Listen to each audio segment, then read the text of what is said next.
This is the vlog for January 26, 2019. My computer is running a little bit slow at the moment. I should probably restart it. It tends to just stay in sleep mode because that's what happens when I close it. This is the laptop, obviously. Computer's not the only thing running slow. I feel like I'm sort of, I don't know, my brain isn't working 100% the last couple of days. Sometimes I feel like it's going a mile a minute, usually when I'm trying to sleep. But the last the last 2 days after I've started uploading my vlogs, I feel as though I've been announcing the month incorrectly, like saying it's November 25th or August or October 22nd, whatever. And I could find out just by going and watching them again, but believe it or not, I don't usually go back and watch these over again. I've said it before, these were meant to be really easy so that I could do them each day. They are not edited, they're not produced. They are just a record of what I was thinking about each day of 2018 and a little bit of 2019. Speaking of, only got about 3 weeks left of these. A little close to 4, really. But,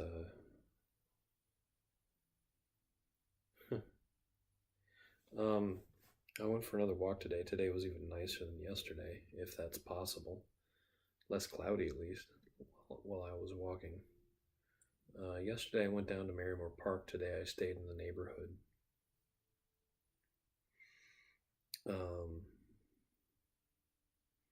And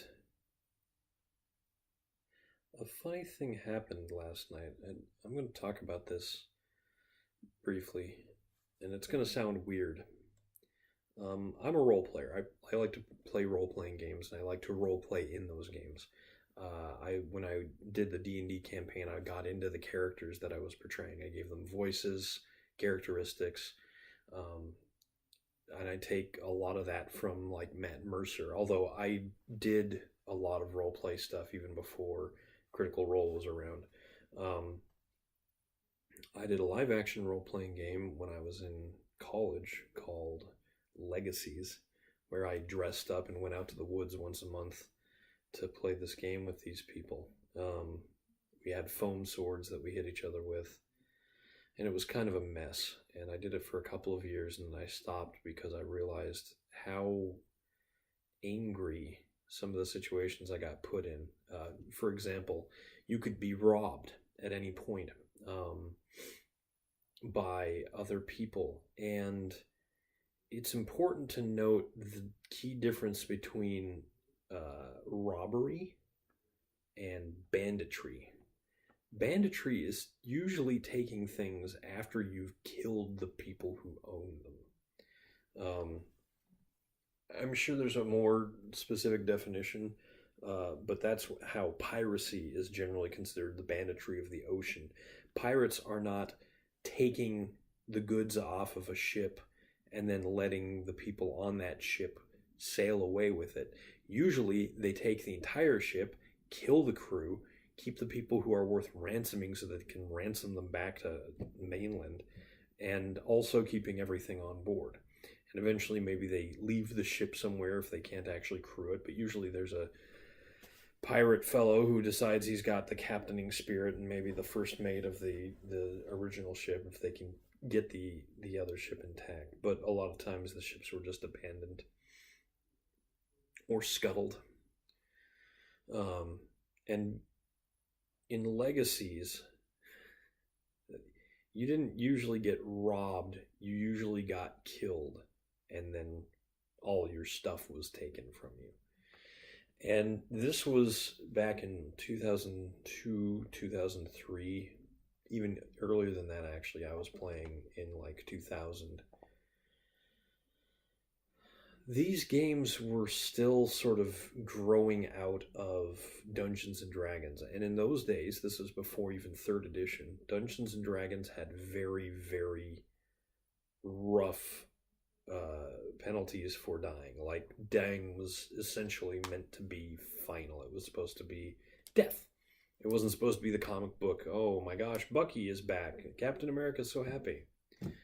And a lot of early MMORPGs had stiff death penalties, such as Ultima Online, which is sometimes thought of as the first real MMORPG, although a lot of people say it was just the best graphic mud of its age. EverQuest was one of the first games to actually scale back penalties from dying. You didn't always lose all of your stuff, and there were ways to save your stuff, especially money in banks, to prevent losing it if you died. Legacies, you could die 3 times, and basically, if I remember correctly, you had a bag of stones, and they were mostly gray stones with 1 white stone and 1 black stone. And if you pulled out a gray stone, it used up 1 of your 3 reses, and after 3 reses, basically it turned all the stones in the bag black. If you picked a white stone, you got to come back to life without spending a res, which was great. And if you got the black stone, you were just dead forever. Your character sheet was gone. And the people that played this game came from that old school D&D sort of mindset of you have to outplay the other players. You have to min-max. You have to cheese the system, because all it takes is one person to do it, and then they have, if they're really playing the system, they basically are ruling it, and so everybody else has to start playing in that way. And what you ended up with was a group of characters who were all borderline Han Solos, but on the sort of darker path. They were all greedy, they were all selfish, they were all in it for themselves. They formed groups of people who were ostensibly friends, but would be willing to kill each other for some, arbitrary reasons at times, or just plain flat out greed. And that environment was just very unfriendly. I mean, I had a group of friends who tried not to play that way, and we got picked on. We were seen as easy marks. And so I decided that the best thing to do was to not provide them an easy mark and stop participating in a game that was taking my money every month and giving me not a lot of satisfaction in return. It helped that within a few years, World of Warcraft came out, and that was actually giving me what I wanted from a game. But how does all this have to do with Elite Dangerous? Because that's what I've been playing a lot of recently. I've been playing a lot of Elite Dangerous recently. And in the hundreds of hours I've put into it, at least 200 hours, probably getting closer to 250 or 300, I've done very little in the way of shooting down other ships. Partly because I'm bad at it, or rather the ships I was building were bad at it, and the ships I was fighting were better at it. I was just ineffective at dogfighting, which is what you have to do in a small ship to survive. You need to get in behind the other ship, stay in their 6 so that they can't hit you with their weapons. And this becomes even more important as you start finding ships with turrets that can hit you from a lot of different directions. But one of the things you can do to get around that too is to build your own ship with turrets. But despite all these things, the real reason that I haven't really spent a lot of time doing combat in Elite Dangerous is because of the character I created. I gave this backstory that it was a person who was frozen cryogenically in not our time, but like 100 years in the future, where things aren't so different. And then she wakes up 1,000 years in the future.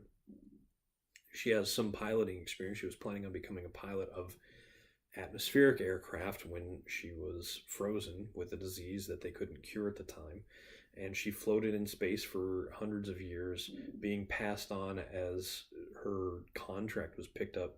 The company that originally froze her and was supposed to keep track of her was bought by another company, which was bought by another company over centuries.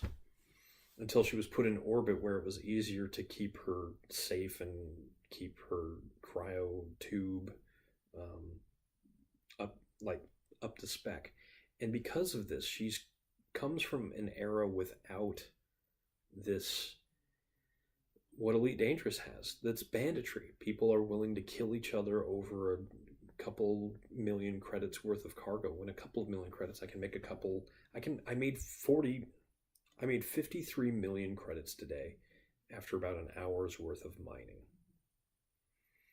I used that money to buy a new ship to convert into a core mining ship so that I could take the ship I was using and turn that into a combat oriented craft. And it's really weird to imagine this character finally just getting fed up. And I had a moment today when I was in my new Anaconda that is a real beefy ship with heavy shields and heavy weaponry. I was carrying cargo. I was carrying auto fabricators to help with a medicinal enterprise. It's the community goal this week. And I got interdicted. And I'd been interdicted all day. I'd been interdicted at least 3 times. It's an enemy attempts to bring you out of warp so that they can shoot you down or at least steal your cargo. And what you do is you try to avoid the interdiction by carefully piloting, or you can throttle down, which allows you to submit, at which point I opened up all of the gun ports on the ship and blew the guy out of the sky. And it did really feel like something that this character might have been finally pushed to. And I'm willing to keep doing it more. But these are things that most players don't think about. Most players just see it as a game, and they want to shoot stuff, and they want to fly around in space and blow up other spaceships. And they don't think about the morality. They don't think about the world they're in. But a story in the in-game news that broke this week is that the separatist who was trying to splinter off part of the in-game empire from its core was caught and executed on the Senate floor of the empire by the emperor's right-hand man. And I just thought, it really is a violent world. And I hope it's not too much like our own. I'm Eric Spornitz, and tomorrow will be better.